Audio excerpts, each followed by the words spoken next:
I'm Errol Haynes and I'm the Executive Director for 2010 in the Nelson Mandela Metro Municipality. We're the host city, Port Elizabeth, one of the host cities for the World Cup during 2010. We were allocated the Confederations Cup originally, but due to certain reservations from the LOC, the Confederations Cup was taken away from us. But in any case, we will still be ready on the time that the Confederations Cup would be played, because we would have been the only city in the Confederations Cup that had been constructing a brand new stadium from scratch. All the other cities were stadiums that already had existed. Nevertheless, we have progressed so well that our stadium is complete, virtually complete. It's 95%, or shall I say 98% complete, because the practical completion date for handover is the 31st of May. And on that date, the stadium will be handed over. The first official event that we are going to be having there will in actual fact take place on the 7th of June. And on the 7th of June, we plan to have an open day and invite all of the people of Nelson Mandela Bay to have the first opportunity to experience the stadium. So for all intents and purposes, our stadium is complete. The pitch was laid down on in December of last year already, and 2 months ago we had our first exhibition game on the pitch. So now our focus, of course, is shifting away from the stadium, because that was our huge capital project that we had to have complete. So in essence, we will have the first brand new stadium in South Africa completed 1 year plus before the World Cup even commences. That's the sum of it as far as the stadium is concerned. Other than that, huge other capital projects we're working on is of course the roads infrastructure, which is also huge, and the bus rapid transport system. Of course, South Africa, and especially our area, we do not have a very sophisticated existing public transport system besides your taxis and your buses. So the BRT, or the bus rapid transit system, would be the introduction of a public transport system which would be open for use by everybody. And hopefully, after 2010, the bus rapid transport will be expanded so that it becomes a fully fledged public transport system that services the entire metro. So what we're doing now is we're upgrading roads. We're upgrading the roads, and with those upgrades of those roads, we also put in safety and security measures as well. CCTV cameras go in whenever we do a new road, street furniture, etc., etc. You know, so those roads get upgraded. Basically, what will happen is that the center part of the road will become dedicated bus lanes for the offloading and unloading of passengers on a rapid basis. So it will be a tag on, tag off system, similar to your trams, etc. You know, the way the trams. There will be no cash transactions on the vehicle itself. Cash transactions will take place at a kiosk, and so it will be a tag on, tag off system. So that's the other major infrastructure project we are involved in. Then of course, we have got 8 games in Nelson Mandela Bay, and that includes a semi-final, at least a quarter-final, and a 3rd and 4th place playoff, which is virtually your 2 losing semi-finalists, of course. Okay, that'll take place for 8 days. 8 days in the city. They are spaced about, say, 3 days apart, those games. But for us, the main activity, of course, that's going to be 30 days of continuous activity is our fan park. We've decided, I think we're one of the only cities that have decided to locate our fan park inside an existing stadium. The St. George's Park Cricket Stadium, which is the stadium where the IPL is now being played, etc., is an existing stadium with most of the infrastructure already there.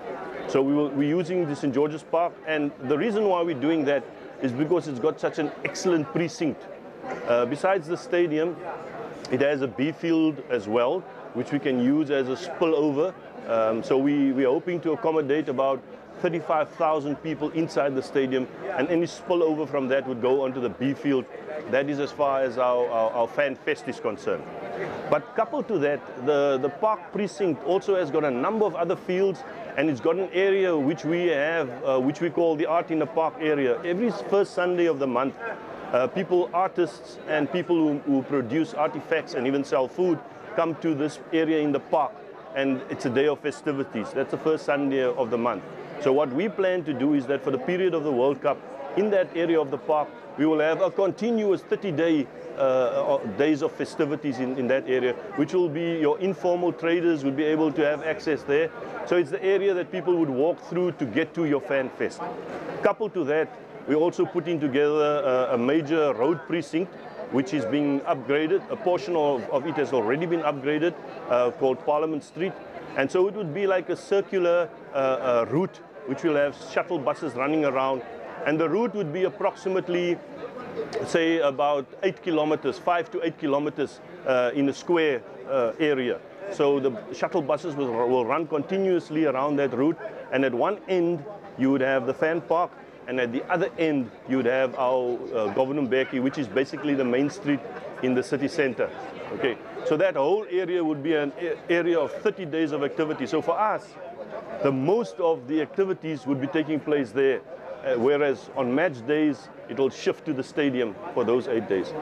Coupled to that, of course, we need to put in place a whole range of other issues as compliance as being a host city in terms of the host city agreement. Number one priority for us is safety and security. Now, Port Elizabeth, Nelson Mandela Bay already is probably one of the safer areas or cities in South Africa. You know, I mean, people can still walk along the beachfront in the evening kind of thing. And I mean, our crime rate, we've got crime like every other city in the whole world has got crime. But I think we've got a lower level of crime. And we intend that during the World Cup, we will have almost a zero tolerance kind of attitude towards crime. And that is why I said to you, our preparations are of such a nature that, of course, we've got CCTV cameras all along the beachfront, close to the hotels and accommodation where tourists will live, in the new roads, etc. We've also got a fantastic safety and security plan that we are going to be putting in place. We've already had dry runs and trial runs of that, the safety and security plan, combined with our emergency plan, emergency safety plan as well.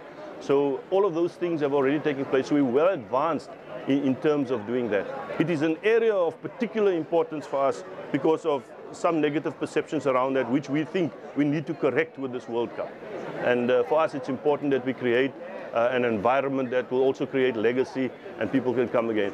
Then, of course, I mean, you know, Nelson Mandela Bay, Port Elizabeth has got a wealth. We are the only area in the country that you can fly in an airport in a major metropolitan area, and within 1 hour's drive, you could see the Big Five or the Big Seven, malaria-free. And I mean, we've got game parks, private and public game parks. We've got the Addo Game Reserve, which is of course a government, state-run institution, which runs from Addo right down to the beachfront. And then you have a number of private game reserves, which will act as some of them will act as the accommodation areas also for our tourists. Okay. Then there are a number of about 2 or 3 brand new hotels that are being built. One of them is very close to completion, the Radisson, which is an international brand, of course, that's being built for 2010. And we've got a host of other accommodations that are along the way. Then, other than that, I think we also focusing on our city beautification program, you know, and our branding and marketing programs, which is an ongoing thing, and which we have a plan in place. Of course, we're ramping it up as we go along. You know, this exhibition here, of course, is part of that. You know, of us trying to expose ourselves to the international community. So, if you come to the city, you will see that we've already had huge events like the International Ironman event. You know, it was held a few weeks ago. We had huge branding and huge exposure because athletes, triathletes from all over the world participated in that event. It's an annual event that takes place.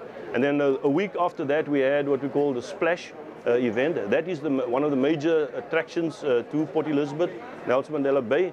The Splash is an event which is actually a water sport-based activity event. You know, so you have numerous water sport-based activities. Like they have a mile swim there. We had beach soccer tournaments there, which were branded 2010, etc. You have beach volleyball. You have canoe rowing and everything.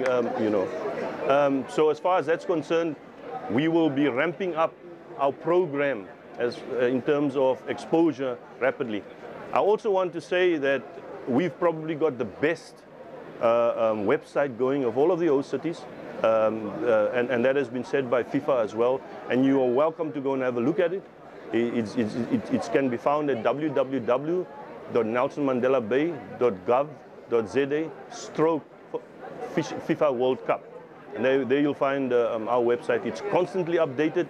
It's got a very latest information in terms of activities in the city as far as that's concerned.